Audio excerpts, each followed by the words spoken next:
Les testicules sont compris dans un sac de peau qui pend en externe à partir de la base du pénis. Ils sont entourés d'une membrane nommée l'albuginée, et divisés par des lobules, lesquels renferment des tubes qui fabriquent les spermatozoïdes. Les testicules sont indispensables à la reproduction et jouent un rôle primordial dans le développement sexuel masculin. Toutefois, il arrive qu'un homme souffre de cancer dans ses organes. Bien que ce dernier soit moins courant que les autres types de tumeurs, les conséquences de cette maladie ne doivent pas être négligées. Quels sont ses symptômes et ses causes? Mayo Clinic nous éclaire à ce sujet. En France, près de 2000 cancers du testicule sont diagnostiqués chaque année, touchant principalement les hommes de moins de 40 ans. Mais avant de présenter les facteurs et les signes de ce cancer, il est important d'identifier les différents types de cancer des testicules. Les types de cancer des testicules sont répertoriés en fonction du type de cellules dans lesquelles débute le cancer, mais le plus courant est celui du testicule des cellules germinales. Ces dernières sont utilisées par le corps pour créer des spermatozoïdes. On en dénombre deux sous-types. Les séminomes qui représentent environ 45% des cancers des testicules.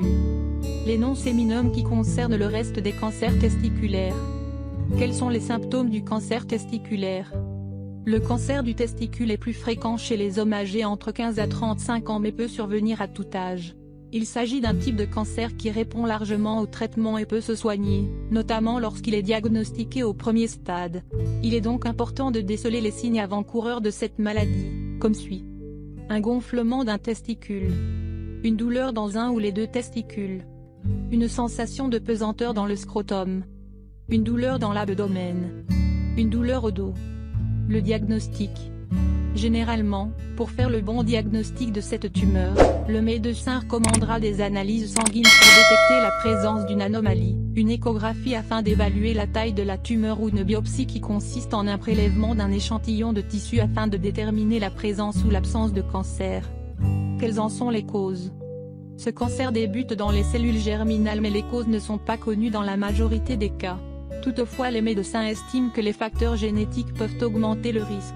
Par ailleurs, ce type de cancer pourrait se produire chez les personnes qui ont un testicule non descendu, ont des antécédents familiaux, sont de race blanche plutôt que noire ou asiatique, sont atteints de VIH. Le traitement nécessitera l'association de plusieurs éléments, à savoir, la chirurgie qui consistera à faire une ablation des deux testicules afin d'éviter la propagation de la tumeur.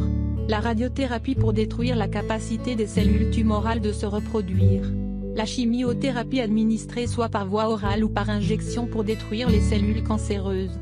Le traitement de cellules souches qui demeure plus dangereux puisque des doses plus élevées de chimiothérapie sont administrées. Prévention du cancer testiculaire. À l'heure actuelle, il n'y a pas de moyen de prévention à proprement dit. Et pour cause, il n'existe pas de facteurs de risque connus, mis à part les antécédents familiaux et génétiques. Dans ces cas, il serait plus judicieux d'effectuer des tests ou un auto-examen régulier afin de détecter le cancer à un stade précoce. Pour effectuer cet auto-examen, il faut se tenir droit devant un miroir et tenir le scrotum dans la paume des deux mains afin de détecter tout gonflement. Évaluer la taille et le poids des testicules. Palper les testicules afin de détecter un gonflement ou des grumeaux. Faire cet examen une fois par mois. La prise de connaissance de tout changement au niveau des testicules et le diagnostic précoce de ce type de cancer peut faciliter la réussite du traitement et augmente considérablement les chances de survie.